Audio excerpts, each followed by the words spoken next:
Première étape, définir tes besoins pour pouvoir avoir des objectifs.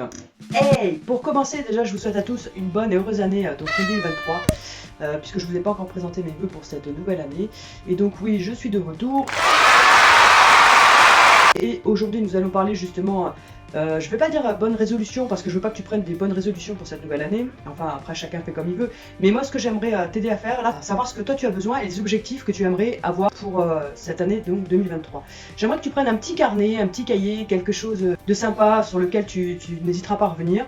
Si tu fais comme moi un petit bijou, n'hésite pas à consacrer une petite page pour ça. Et pas une feuille blanche, une feuille volante, parce qu'on sait très bien que tu la retrouveras pas, qu'elle va finir je ne sais où. Donc prends-toi un petit cahier, pose-toi, et j'aimerais que tu réfléchisses vraiment à ce que toi tu aimerais mettre en place pour te sentir mieux dans ta tête et dans ton corps, avec toi-même. Donc je vais te donner des petits indices pour savoir sur quoi t'orienter un peu, parce que des fois c'est vrai qu'on sait même pas vers où partir. Mais note vraiment ce que toi tu as envie, pas ce que les autres te disent, oui tu devrais faire ci, tu devrais faire ça, ce serait bien si tu perdais du poids, ce serait bien si tu arrêtais de fumer, ce serait bien si tu mangeais mieux parce que tu as vu comment t'es dans ton corps. Je veux pas que vous preniez les critiques des autres en compte, je veux que vous fassiez vous ce que vous avez vraiment envie et ce que vous souhaitez vraiment mettre en place. Si tu souhaites arrêter de fumer, tant mieux. Si tu souhaites te remettre au sport, tant mieux. Je veux dire, tout est des bonnes choses si toi tu en as envie. Parce que si c'est quelqu'un qui te le dit, tu dis ouais c'est vrai je pourrais faire ça, mais c'est pas vraiment une envie que tu as. J'aimerais que tu notes vraiment ce que toi tu as envie et ce que tu penses va t'aider, et en plus ça va être une étape après l'autre, parce que peut-être tu vas te dire là j'aimerais essayer d'arrêter de fumer, mais d'abord j'aimerais peut-être me remettre tout doucement au sport, peut-être que ça va m'aider après à arrêter de fumer. Si je commence à me mettre en sport, peut-être que je vais pouvoir réussir à faire attention après à mon alimentation. Voilà, c'est plein de petites choses qui peuvent s'y amener. Donc prends-toi un petit carnet, pose-toi, mets la vidéo en pause si tu as besoin de temps en temps, et je te donne quelques petites idées pour voir dans quelle orientation tu aimerais peut-être aller. Est-ce que tu as l'impression dans ton corps d'avoir des problèmes de mobilité? Tu te dis avec l'âge je commence à avoir du mal, j'ai mal dans mes articulations quand je bouge et tout, j'ai des problèmes de mobilité, j'aimerais bien peut-être m'orienter cette année, voir quelque chose pour traiter mon problème de mobilité. Est-ce que tu as l'impression que tu es en surpoids? Tu te dis maintenant je commence à avoir du mal à me déplacer, je suis pas bien dans mon corps, peut-être qu'il faudrait vraiment que je change quelque chose à ce niveau-là. Est-ce que tu te dis oh bah mince, je me sens essoufflé quand je monte et que je descends les escaliers, c'est vrai que ça me dérange un peu, j'aimerais travailler là-dessus.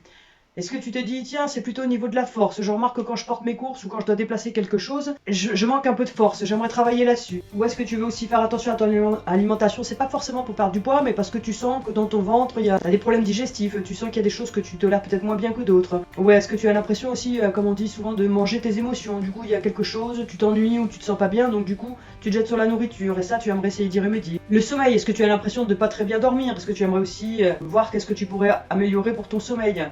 Le stress, la colère, enfin il y a tellement de choses qui pourraient faire que dans ta vie tu te sens pas bien et qu'il y a des choses qui te gênent et que tu aimerais améliorer pour devenir la meilleure version de toi-même. Donc je t'invite vraiment à prendre ce petit carnet, à te poser, à réfléchir vraiment ce que tu aimerais faire pour te sentir vraiment bien. Et je souhaite que tu l'écrives dans un petit carnet que tu auras plaisir à rouvrir, etc. Parce que le dire c'est facile de se dire ouais demain je décide de faire ça parce que j'en ai marre, je vais changer, et puis demain tu vas faire autre chose et puis tu vas oublier et finalement tu vas rien tenir du tout. Par contre si tu le notes et que tu le regardes régulièrement et que tu vois ce que tu mets en place, ça va t'aider à tenir en fait tes objectifs et à pouvoir avancer petit à petit. Ça va te permettre aussi d'en prendre conscience et de voir que tu as vraiment besoin de faire quelque chose parce que ce sont vraiment des choses qui te dérangent et que tu veux faire quelque chose pour y remédier. Et du coup ça te permettra de mettre vraiment une routine, quelque chose en place pour travailler dessus et de t'organiser vraiment pour avoir ces changements. Alors on va y aller étape par étape. Maintenant ce que j'aimerais c'est que tu me laisses un petit mot dans les commentaires et que vous me partagiez en fait ce que vous avez envie justement pour vous sentir, que vous avez l'impression pour vous sentir mieux pour passer cette étape d'après les 40 ans. Et comme ça me permettra de voir si vous êtes plusieurs à avoir les mêmes objectifs, si c'est vraiment des objectifs différents les uns aux autres. Et ça me permettra moi de pouvoir orienter en fait mes vidéos le mieux possible pour pouvoir vous aider, parce que c'est le but de cette chaîne, c'est justement de pouvoir vous aider. Donc j'ai besoin quand même de savoir un petit peu sur quoi vous voulez vous orienter. Après moi j'ai déjà quelques idées aussi, puisque bien sûr c'est des étapes par lesquelles je suis passée. Tous ensemble on va essayer de trouver tout ce qu'on a besoin tous ensemble et de pouvoir avancer main dans la main, parce que je sais que vous pouvez y arriver, vous pouvez tous y arriver. On peut tous réussir à être mieux dans notre corps et à être bien dans notre tête et à passer cette étape de l'âge le plus sereinement possible. Vous allez y arriver parce que je crois en vous, et on se retrouve dans une prochaine vidéo. En attendant, je vous dis prenez soin de vous et de vos articulations. À la prochaine, ciao.